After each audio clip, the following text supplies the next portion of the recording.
தோழர்களே, நாங்கள் ஜூன் 4ஆம் தேதி முடிவுகள் வந்து கொண்டிருந்தபோது நான் என்னுடைய வேலையில் பிஸியாக இருந்தேன். அதன் பின்னர் தொலைபேசி சினுங்கத் தொடங்கியது. நான் ஒருத்தர்கிட்ட கேட்டேன், நண்பரே, இது சரியான முறையில் வர மாதிரி தெரியுதேன்னு.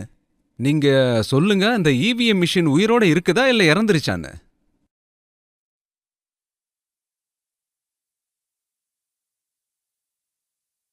ஏனெனில்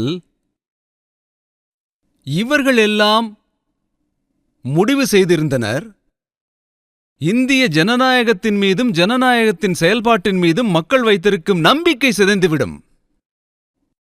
மேலும் இவிஎம்களை தொடர்ந்து முறைகேடு என்று கூறுபவர்கள் பின்னர் இவிஎம் மிஷின்களை எடுத்து ஊர்வலம் செல்வார்கள் என்று நினைத்திருந்தேன். மேலும் ஜூன் 4 மாலைக்குள் அவை அனைத்தும் பூட்டப்பட்டது. இவிஎம் அமைதியானது. இதுவே இந்திய ஜனநாயகத்தின் பலம். இதுவே இந்தியாவின் பாரபட்சமற்ற தன்மையின் பலம். இதுவே இந்தியாவின் தேர்தல் முறையின் பலம் என்பது. தேர்தல் ஆணையத்துடன் நான் உடன்படுகின்றேன். நான் நிச்சயம் நம்புகின்றேன். அடுத்த 5 ஆண்டுகளில் இவிஎம் மிஷின்களை நான் கேள்விப்பட மாட்டேன் என்று நம்புகிறேன். ஆனால் நாம் 2029இல் வென்றால் இவிஎம் மிஷின்களை வைத்துக்கொண்டு நடனமாட வேண்டும் என்று நினைக்கிறேன். ஏனெனில் அவர்களின் முன்னேற்றத்திற்கான வாய்ப்புகள் மிகவும் குறைவு. நீங்கள் பார்த்தீர்களா? தேர்தலின் போது நான் முதன்முறையாக பார்த்தேன்.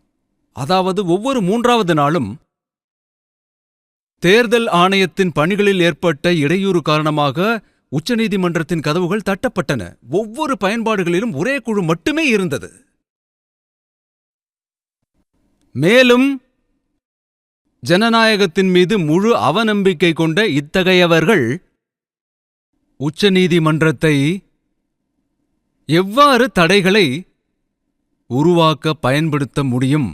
தேர்தல் கமிஷனின் அதிகாரத்தின் பெரும்பகுதி நீதிமன்றங்களில், உச்சகட்ட காலத்தில், அதுவும் தேர்தலின் உச்சகட்ட காலத்தில். அதாவது தேர்தல் முடிவுகளை பெறுவதற்காக அதே நிறுவனத்தை தாக்குவோம் என்று மிகவும் விரக்தியுடன் இவர்கள் களம் இறங்கி இருந்தனர். தேர்தல் முடிவுகள் எவ்வாறு இருந்தாலும் உலகத்தின் முன்னிலையில் இந்தியாவை இழிவுபடுத்துவோம். இது சதித்திட்டத்தின் ஒரு பகுதியாகும். அவர்களை இந்த நாடு ஒருபோதும் மன்னிக்காது. தோழர்களே, இண்டி கூட்டணியைச் சேர்ந்தவர்கள் இவிஎம் மிஷின்களை எதிர்க்கும்போது, எனவே நான் இதை ஒரு தேர்தலாக மட்டும் பார்க்கவில்லை.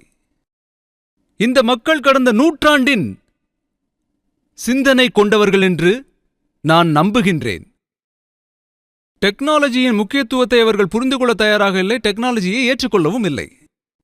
அவர்கள் இவிஎம் மிஷின்களில் மட்டுமல்ல, யுபிஐ பரிவர்த்தனையிலும் காட்டினார்கள். இன்று நம் தேசம் டிஜிட்டல் டெக்னாலஜியில் முன்னேறி உள்ளது. ஃபின்டெக் தொழில்நுட்பம் பரவி உள்ளது. மக்கள் ஏற்றுக்கொண்டு விட்டார்கள். ஆதார் நம் தேசத்தின் அடையாளம் என்பது உங்களுக்கு நன்றாக தெரியும். நம் ஆதார் அமைப்பை முன்னெடுத்துச் செல்ல வேண்டும் என்று நம் நாடு என்னிடம் கூறுவதை நான் காண்கின்றேன். அந்த ஆதார் அமைப்பை நிறுத்த பலமுறை உச்சநீதிமன்றம் சென்று கதவை தட்டி தட்டி தட்டிக் கொண்டே இருக்கின்றார்கள். அது அத்தியாவசியமானது. அவர்கள் முன்னேற்றத்திற்கு எதிரானவர்கள், நவீனத்திற்கு எதிரானவர்கள், தொழில்நுட்பத்திற்கு எதிரானவர்கள். அவர்கள்தான் இந்தியா அலையன்ஸ் என்பதை நாம் பார்த்தோம்.